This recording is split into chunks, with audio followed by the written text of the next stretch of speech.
ದೇವಜನರೇ, ನಮ್ಮ ಕರ್ತನಾದ ಯೇಸುಕ್ರಿಸ್ತನ ಅತ್ಯಧಿಕವಾದ ಕೃಪೆಯೂ ಸಮಾಧಾನವು ತಮಗೂ ತಮ್ಮ ಕುಟುಂಬದ ಪ್ರಿಯರೆಲ್ಲರಿಗೂ ಹೆಚ್ಚೆಚ್ಚಾಗುಂಟಾಗಲಿ. ಹೃದಯಂಗಮ ಮಾತೆಂಬ ಈ ಮುಂಜಾನೆಯ ವಾಕ್ಯದ ಸರಣಿಯಲ್ಲಿ ಈ ತಿಂಗಳು ನಾವು ಯೇಸುಕ್ರಿಸ್ತನು ಪವಿತ್ರಾತ್ಮನು ಎಂಬ ಶೀರ್ಷಿಕೆಯಡಿಯಲ್ಲಿ ದೇವರ ವಾಕ್ಯವನ್ನು ಧ್ಯಾನಿಸುತ್ತಿದ್ದೇವೆ. ಈ ದಿನ ನಾವು ಧ್ಯಾನಿಸುವಂಥ ದೇವರ ವಾಕ್ಯದ ಭಾಗ ಯೋಹಾನನು ಬರೆದ ಸುವಾರ್ತೆ 1ನೇ ಅಧ್ಯಾಯದ 33ನೇ ವಚನ. ಯೋಹಾನ 1:33. ನನಗೂ ಆತನ ಗುರುತಿರಲಿಲ್ಲ, ಆದರೆ ನೀರಿನ ಸ್ನಾನವನ್ನು ಮಾಡಿಸುವುದಕ್ಕೆ ನನ್ನನ್ನು ಕಳುಹಿಸಿದ ಆತನು, ಯಾವನ ಮೇಲೆ ಆತ್ಮವು ಇಳಿದು ಬಂದು ಇರುವುದನ್ನು ನೀನು ನೋಡುವೆಯೋ ಆತನೇ ಪವಿತ್ರಾತ್ಮದ ಸ್ನಾನವನ್ನು ಕೊಡುವವನು ಎಂದು ತಾನೇ ನನಗೆ ಹೇಳಿದನು. ಈ ವಾಕ್ಯವನ್ನು ನಾವು ಗ್ರಹಿಸೋದಕ್ಕೆ ಶಕ್ತರಾಗುವಂತೆ ದೇವರು ತಾನೇ ತನ್ನ ಆತ್ಮನ ಮೂಲಕ ನಮಗೆ ತನ್ನ ವಿಶೇಷವಾದ ಗ್ರಹಿಕೆನ ಒದಗಿಸಲು. ಕರ್ತನಲ್ಲಿ ಪ್ರೀತಿಯುಳ್ಳ ದೇವ ಜನರೇ, ನಾವೊಂದು ವಿಶೇಷವಾದ ದೇವರ ವಾಕ್ಯವನ್ನು ನಾವು ಓದಿದ್ದೇವೆ.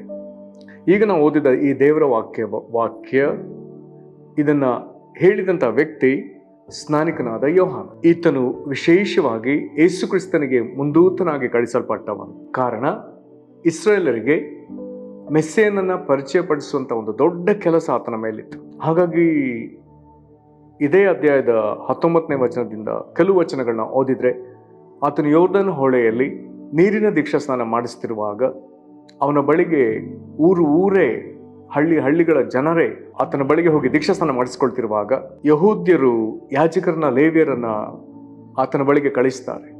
ಅವ್ರು ಹೋಗಿ ಆತನನ್ನು ಪ್ರಶ್ನಿಸ್ತಾರೆ, ನೀನು ಯಾರು? ಅವರೇ ಪ್ರಶ್ನಿಸ್ತಾರೆ, ನೀನು ಎಲಿಯಾನೋ, ನೀನು ಎರೇಮಿಯಾನೋ, ಅಥವಾ ನೀನು ಕ್ರಿಸ್ತನೋ ಅಂದರೆ ಮೆಸ್ಸಿಯನೋ? ಹೀಗೆ ವಿಧವಾಗಿ ಪ್ರಶ್ನಿಸ್ತಾರೆ. ಅವರು ಹೀಗೆ ಕೇಳಿದ ಎಲ್ಲ ಪ್ರಶ್ನೆಗೆ ಸ್ನಾನಿಕನಾದ ಯೋಹಾನನ ಉತ್ತರ, ನಾನದಲ್ಲ, ಅದಲ್ಲ. ಆಗ ಅವರು ನಮ್ಮನ್ನು ಕಳಿಸಿದವರಿಗೆ ನಾವು ಹೋಗಿ ಏನು ಉತ್ತರ ಕೊಡಬೇಕು, ನಿನ್ನ ಕುರಿತು ಏನು ಹೇಳ್ತೇವೆ ಅಂತ ಕೇಳುವಾಗ ಆತ ನೇರವಾಗಿ ಹೇಳ್ತಾನೆ, ಯೆಶಾಯನ ಪ್ರವಾದನೆಯಲ್ಲಿ ಬರೆದಿರುವಂಥ ಒಂದು ವಾಕ್ಯವನ್ನು ಆತನ ಹೇಳ್ತಾನೆ. ಅದೇನೆಂಬುದಾಗಿ ಕೇಳಿದ್ರೆ, ಯೋಹಾನ 1:23 ಬರ್ತದೆ, ಕರ್ತನ ದಾರಿಯನ್ನು ನೆಟ್ಟಗೆ ಮಾಡಿರಿ ಎಂದು ಅಡವಿಯಲ್ಲಿ ಕೂಗುವವನ ಶಬ್ದವದೇ ಎನ್ನುವಂಥ ವಾಕ್ಯ ಅಲ್ಲಿ ಬರ್ತದೆ. ಹಾಗಾದ್ರೆ ಕರ್ತನ ದಾರಿ, ಯೆಹೋವನ ದಾರಿಯನ್ನು ನೆಟ್ಟಗೆ ಮಾಡ್ರಿ ಎಂಬುದಾಗಿ ಒಬ್ಬನ ಅಡವಿಯಲ್ಲಿ ಕೂಗ್ತಾನೆ ಎಂಬುದಾಗಿ ನೀವು ಅಲ್ಲಿ ಓದಿದಿರಲ್ಲ, ಅದುವೇ ನಾನು ಎಂಬುದಾಗಿ ಹೇಳ್ತಾನೆ. ಅಡವಿಯಲ್ಲಿ ನೀವು ಕೇಳಿಸ್ಕೊಳ್ಳೋ ಶಬ್ದವದೇ ಎಂಬುದಾಗಿ ನೀವು ಅಲ್ಲಿ ಓದ್ತಿರಲ್ಲ, ಆ ಶಬ್ದವೇ ನಾನು, ಅಥವಾ ಪ್ರವಾದನೆ ಪ್ರಕಾರ ಅದು ನಾನೇ. ಈ ಉತ್ತರ ಕೊಡ್ತಾನೆ. ನಂತರದಲ್ಲಿ ಆತನ ಮೇಲಿದ್ದಂಥ ಇನ್ನೊಂದು ಮುಖ್ಯವಾದ ಜವಾಬ್ದಾರಿ, ಈತನ ಮುಂದೂತನಾಗಿ ಬಂದು ಜನರ ಹೃದಯವನ್ನು ಯೇಸು ಕ್ರಿಸ್ತನ ಕಡೆಗೆ ತಿರುಗುವಂತೆ ಅವರಿಗೆ ಮಾನಸಾಂತರವನ್ನು ಸಾರಿ ನಂತರದಲ್ಲಿ ಯೇಸು ಕ್ರಿಸ್ತನನ್ನು ಅವರಿಗೆ ಪರಿಚಯಪಡಿಸಬೇಕು, ಮೆಸ್ಸಿಯನನ್ನು ಅವರಿಗೆ ಪ್ರಕಟಪಡಿಸಬೇಕು. ಜನರೆಲ್ಲರೂ ಈತನ ಬಳಿ ಬಂದ ಜನರೆಲ್ಲರೂ, ಈತನ ಬಳಿ ದೀಕ್ಷಾಸ್ನಾನ ಪಡ್ಕೊಂಡ ಜನರೆಲ್ಲರೂ ಕ್ರಿಸ್ತನ ಕಡೆಗೆ ತಿರುಗುವಂತೆ ಮಾಡುವಂತ ಒಂದು ದೊಡ್ಡ ಕೆಲಸ ಈತನ ಮೇಲಿರ್ತದೆ.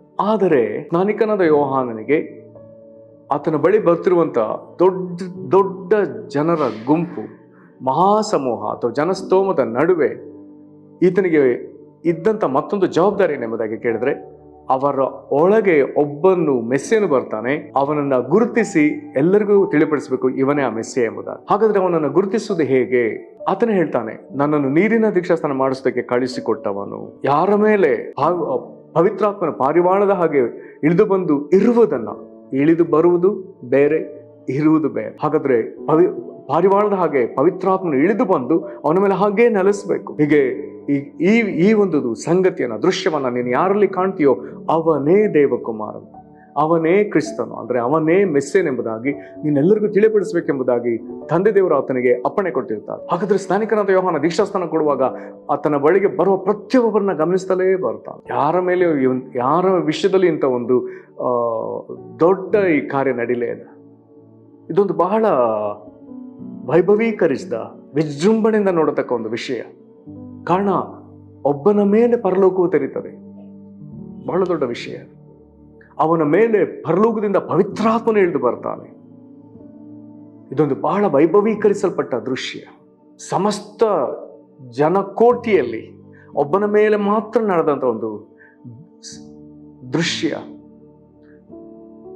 ಪವಿತ್ರಾತ್ಮನು ಪಾರಿವಾಳದಂತೆ ಬಂದು ಈತನ ಮೇಲೆ ನೆಲೆಸ್ತಾನೆ.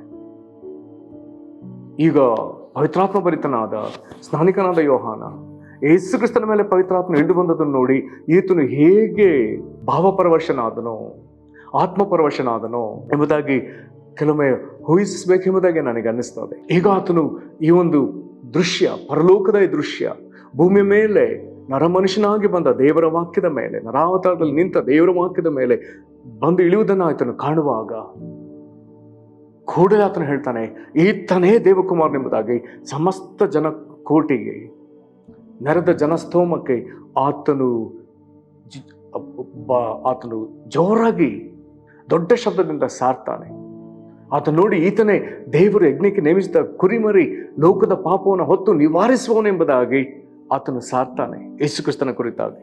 ಇದೆಲ್ಲವನ್ನ ಹೇಳ್ತಾ, ಹಾಗಾದ್ರೆ ಕ್ರಿಸ್ತನಿಗೆ ಮುಂದೂತನಾಗಿ ಬಂದ ಈತನೇ ಕ್ರಿಸ್ತನು ಮೆಸ್ಸಿಯನೆಂಬುದಾಗಿ ಎಲ್ಲರಿಗೂ ಸಾರಬೇಕಾದ ಜವಾಬ್ದಾರಿಯೊಂದಿಗೆ ಆತನಲ್ಲಿ ನಿಂತಿದ್ದ.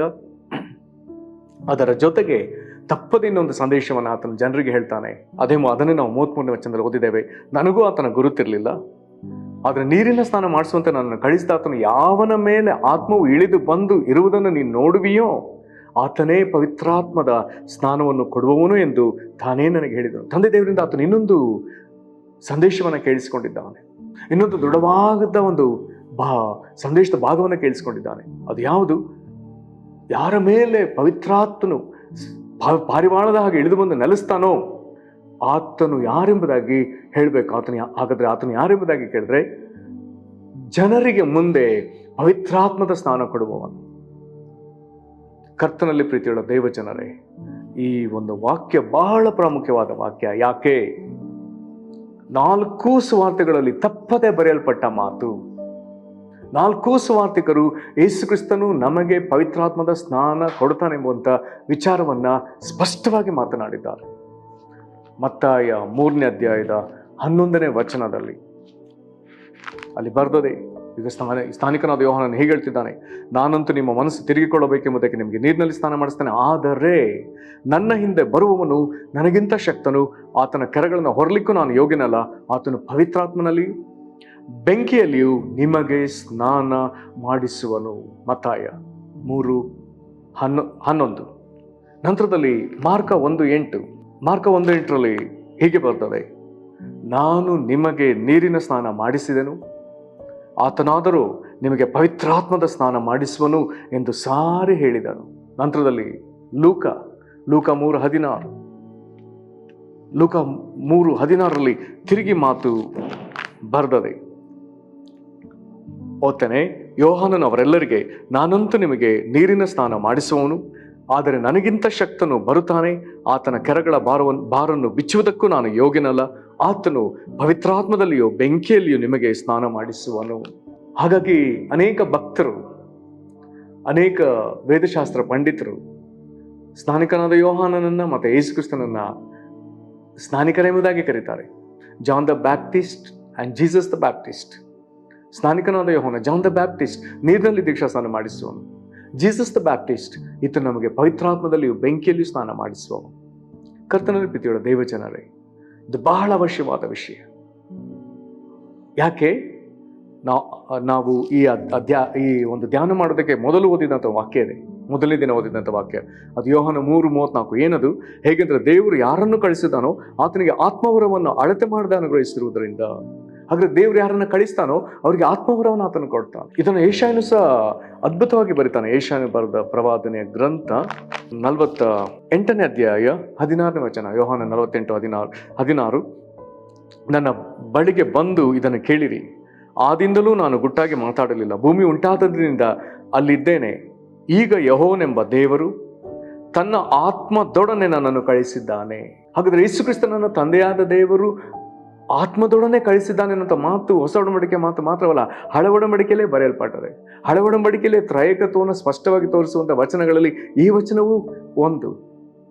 ಹಾಗಾದ್ರೆ ಯೇಸು ಕ್ರಿಸ್ತನ ನೇರ ನುಡಿ ಏಷಾಯನ ಪ್ರವಾದನೆ ಗ್ರಂಥ 48:16 ಯೇಸು ಕ್ರಿಸ್ತನ ನೇರ ನುಡಿ. ಮತ್ತೊಮ್ಮೆ ಓದ್ತಾನೆ, ಈಗ ಯೆಹೋವನೆಂಬ ದೇವರು ತನ್ನ ಆತ್ಮದೊಡನೆ ನನ್ನನ್ನು ಕಳಿಸಿದ್ದಾನೆ. ಹಾಗಾದ್ರೆ ಯೆಹೋವ ದೇವರು ಪವಿತ್ರಾತ್ಮದೊಡನೆ ಯೇಸು ಕ್ರಿಸ್ತನನ್ನು ಕಳಿಸಿದ್ದಾನೆ. ಹಾಗಾದ್ರೆ ಇವತ್ತಿನ ನಮ್ಮ ಧ್ಯಾನದ ವಿಷಯ, ಈಗ ತಂದೆ ದೇವರು ನರಾವತಾರದಲ್ಲಿ ರಕ್ತ ಮಾಂಸದಲ್ಲಿ ಬಂದ ಯೇಸು ಕ್ರಿಸ್ತನಿಗೆ ಪವಿತ್ರಾತ್ಮದೊಡನೆ ಆತನು ಕಳಿಸಿದ್ರೆ, ಈಗ ಯೇಸು ಕ್ರಿಸ್ತನಿಗೆ ಒಂದು ದೊಡ್ಡ ಅಪೇಕ್ಷೆ ಇದೆ, ನಮ್ಮನ್ನು ಸಹ ಈ ಲೋಕದೊಳಗೆ ಆತನು ಪವಿತ್ರಾತ್ಮ ಭರಿತರನ್ನಾಗಿ ಕಳಿಸಬೇಕೆಂಬುದೇ. ಕಾರಣ ಈ ವಾಕ್ಯವನ್ನು ನಾವು ಮರೀಲಿಕ್ಕೆ ಸಾಧ್ಯವಿಲ್ಲ. ಆದಿಕಾಂಡ 6ನೇ ಅಧ್ಯಾಯದ 3ನೇ ವಚನದಲ್ಲಿ ದೇವರು ಮನುಷ್ಯನಿಗೆ ಕೊಟ್ಟ ಪವಿತ್ರಾತ್ಮನನ್ನ ಹಿಂದಕ್ಕೆ ತಕ್ಕೊಂಡಿದ್ದಾನೆ. ಅದನ್ನು ಈ ಮಾತುಗಳಲ್ಲಿ ಈ ವಿಧದಲ್ಲಿ ಬರೆಯಲ್ಪಟ್ಟದೆ. 6ನೇ ಅಧ್ಯಾಯದ 3ನೇ ವಚನ.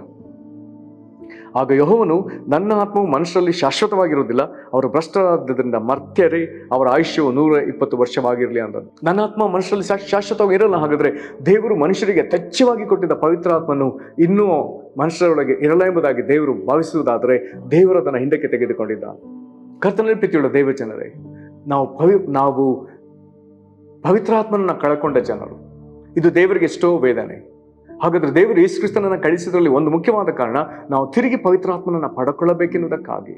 ಇದಕ್ಕೆ ದೇವರು ಮಾರ್ಗವನ್ನು ಎಲ್ಲಿ ತೆರೆದ ಎಂಬುದಾಗಿ ಯಾರಿಗಾದ್ರೂ ಪ್ರಶ್ನೆ ಇದ್ರೆ ಅದಕ್ಕೆ ಉತ್ತರ ಗಲಾತ್ಯ 3ನೇ ಅಧ್ಯಾಯದ 13-14ನೇ ವಚನದಲ್ಲಿ. ಗಲಾತ್ಯ 3ನೇ ಅಧ್ಯಾಯದ 13-14ನೇ ವಚನ ಅಲ್ಲಿ ಬರ್ತದೆ, ಅಬ್ರಹಾಮನಿಗುಂಟಾದ ಆಶೀರ್ವಾದವು ಕ್ರಿಸ್ತ ಯೇಸುವಿನಲ್ಲಿ ಅನ್ಯ ಜನರಿಗೆ ಉಂಟಾಗುವಂತೆಯೂ ದೇವರು ವಾಗ್ದಾನ ಮಾಡಿದ ಆತ್ಮ ನಮಗೆ ನಂಬಿಕೆ ಮೂಲಕ ದೊರಕುವಂತೆಯೂ ಕ್ರಿಸ್ತನು ನಮ್ಮ ನಿಮಿತ್ತ ಶಾಪವಾಗಿ ಧರ್ಮಶಾಸ್ತ್ರದಲ್ಲಿ ಹೇಳಿರುವ ಶಾಪದೊಳಗಿಂದ ನಮ್ಮನ್ನು ಬಿಡಿಸಿದನು. ಪ್ರೇರೆ, ಹಾಗಾದ್ರೆ ಪವಿತ್ರಾತ್ಮನು ನಮಗೆ ದೊರೆಯುವಂತೆ ಯೇಸು ಕ್ರಿಸ್ತನು ಕಲ್ವಾರಿ ಶಿಲುಬೆಯಲ್ಲಿ ಅದಕ್ಕೆ ಮಾರ್ಗವನ್ನು ತೆರೆದಿದ್ದಾನೆ. ಅಬ್ರಹಾಮನ ಆಶೀರ್ವಾದ ನಮಗೆ ದೊರಕುವಂತೆ ಯೇಸು ಕ್ರಿಸ್ತನು ಕಲ್ವಾರಿ ಶಿಲುಬೆಯಲ್ಲಿ ಅದಕ್ಕೆ ಮಾರ್ಗ ತೆರೆದಿದ್ದಾನೆ. ನಾವು ಅಬ್ರಹಾಮನ ಆಶೀರ್ವಾದವನ್ನು ಹೊಂದಿಕೊಳ್ಳುವುದಕ್ಕೂ ಪವಿತ್ರಾತ್ಮನನ್ನು ಹೊಂದಿಕೊಳ್ಳುವುದಕ್ಕೂ ನಮ್ಮೊಳಗಿದ್ದ ದೊಡ್ಡ ತಡೆ ನಮ್ಮೊಳಗಿದ್ದ ಶಾಪವೇ. ಆದ್ದರಿಂದ ಯೇಸು ಕ್ರಿಸ್ತನು ನಮ್ಮ ಶಾಪವನ್ನ ಕಲ್ವಾರಿ ಶಿಲುಬೆಯಲ್ಲಿ ಹೊತ್ತಿದ್ದಾನೆ. ಇದರ ನಿಮಿತ್ತ ನಮಗೀಗ ಅಬ್ರಹಾಮನ ಆಶೀರ್ವಾದ ನಮ್ಮ ಜೀವಿತದಲ್ಲಿ ಬರುವುದಕ್ಕೂ ಮತ್ತು ದೇವರು ವಾಗ್ದಾನ ಮಾಡಿದ ಪವಿತ್ರಾತ್ಮನು ಯಹೂದ್ಯರಿಗೆ ಅಥವಾ ಇಸ್ರಾಯೇಲರಿಗೆ ಮಾತ್ರವಲ್ಲ ಅನ್ಯ ಜನರಾಗಿದ್ದ ನಮಗೂ ಸಿಕ್ಕುವುದಕ್ಕೂ ದೇವರು ಮಾರ್ಗವನ್ನು ತೆರೆದಿದ್ದಾನೆ. ಕರ್ತನಲ್ಲಿ ಪ್ರೀತಿಯುಳ್ಳ ದೇವ ಜನರೇ, ಹಾಗಾದ್ರೆ ಯೇಸು ಕ್ರಿಸ್ತನು ಕಲ್ವಾರಿ ಶಿಲುಬೆಯಲ್ಲಿ ಮಾರ್ಗವನ್ನು ತೆರೆದೀಗ ಸುಮ್ಮನಾಗಿಲ್ಲ.